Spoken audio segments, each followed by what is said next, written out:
Good morning. In this video lecture, we are going to analyze simply axially loaded bar member. In our original problem, what we have that we have got a bar of constant cross section. Its area is given as 10 centimeter square, 1000 millimeter square. It is loaded at point B 25 kilonewton, at point C 10 kilonewton. And to analyze it in ANSYS, what we have to do, we have to convert all the units in similar dimension. In this problem, we are going to use millimeter. So we will convert Young's modulus as 200 kilonewton per millimeter square. Area 10 centimeter square, we will convert it into millimeter, 1000 millimeter square. And now we are going to do it in ANSYS. Here in this tutorial, I have solved it analytically. Theoretical solution. This is our theoretical solution. We know that change in length of section AB is delta LAB FAB, force on AB, into length of AB upon AE. This is our common formula and we have got the value as 0.35 millimeter. So we are going to perform this problem in ANSYS.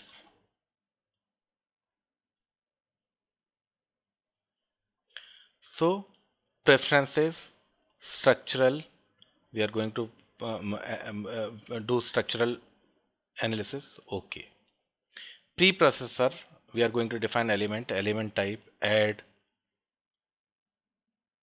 link element, first element, simplest element, 3D finite strain 180. Now this element has got 3 degree of freedom in x, y and z direction. This element doesn't have any type of rotation.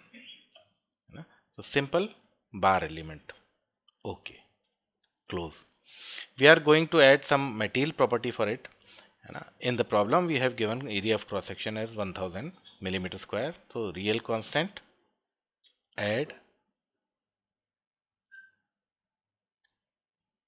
to this link element, we are going to add area as 1000.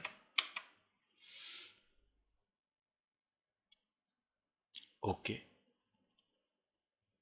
close. Now we are going to define material property for it. Material property, material model, structure, linear, elastic, isotropic. Young's modulus is, as given in the problem, 200 kilonewton per millimeter square. So we are going to add 200 value here.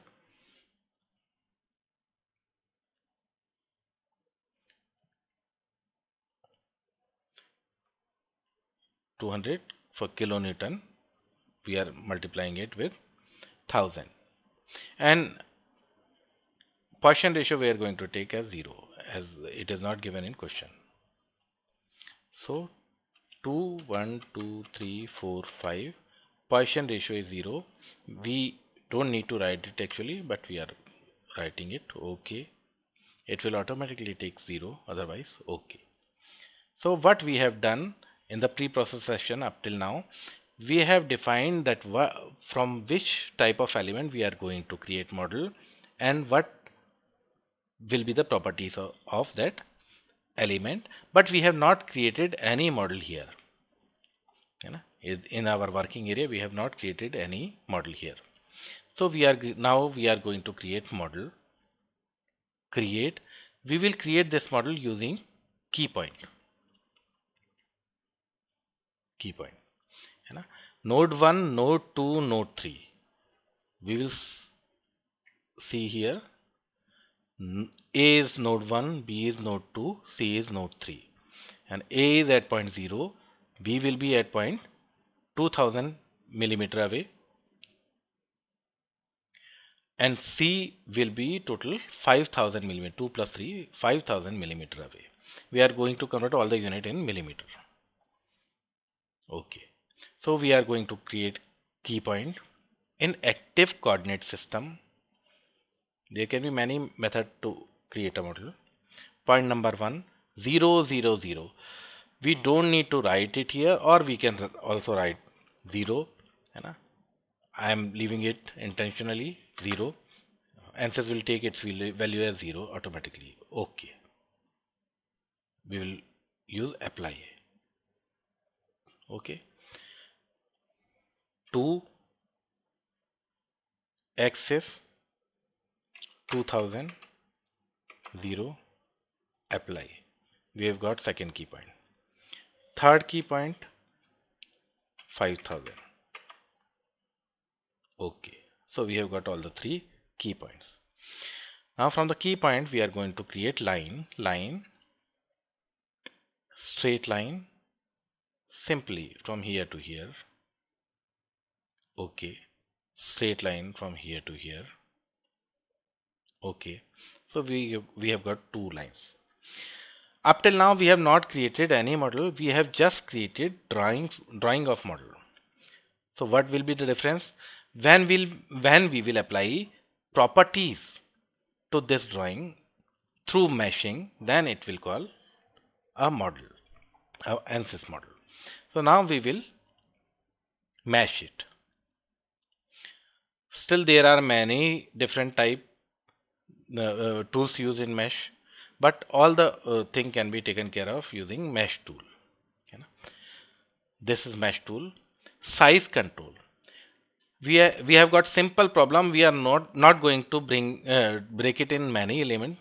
We are going to use element one division here and one division here. Simple.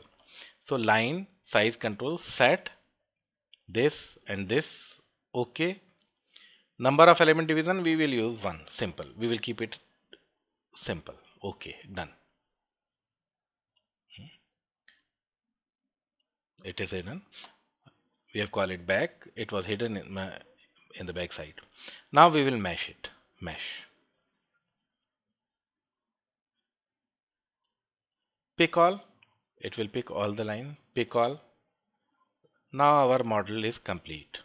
But we are not viewing any number here. So we will activate this numbering. Let me close it.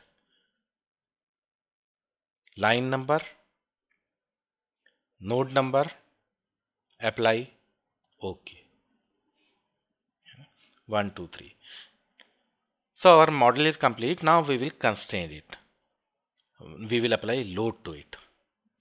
Load, define load, apply.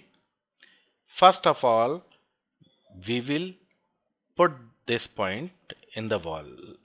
Means that we will restrict all the degree of freedom of this point. So we will restrict its displacement on node this. Okay. Restrict all degree of freedom. Okay. All degree of freedom are restricted. So displacement is complete. Now we will apply force on node this node. Okay.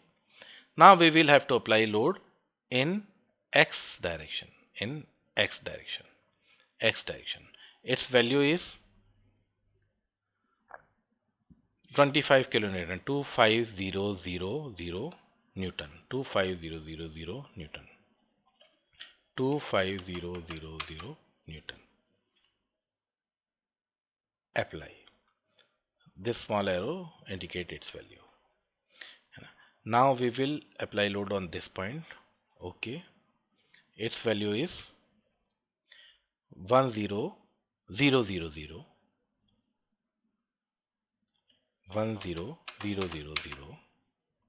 Okay.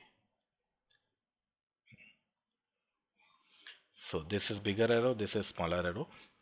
This red arrow is indicating our load value. So our model is complete. Our whole definition is complete. Now like we have done in analytical solution, we don't have to use any formula. ANSYS will take care. ANSYS will take care automatically. So we have created all the steps involved in post processor. Now we will go to solution stage. We will just solve it and ANSYS will do all the thing for us. Okay. Solution is done. Close.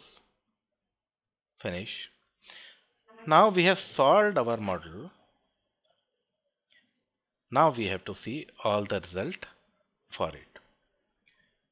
General processor, list result,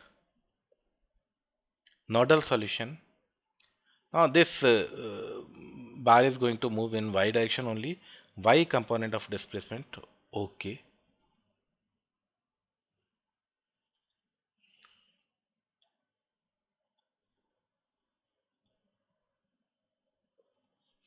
So nodal solution, x component of displacement, as these points can move only in x direction. I have used y, it is not y, just x component of displacement. Okay.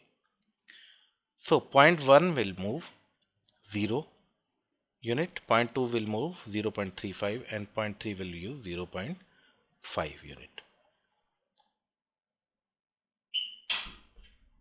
Like our theoretical solution, 0.35 and total C point will move 0.5.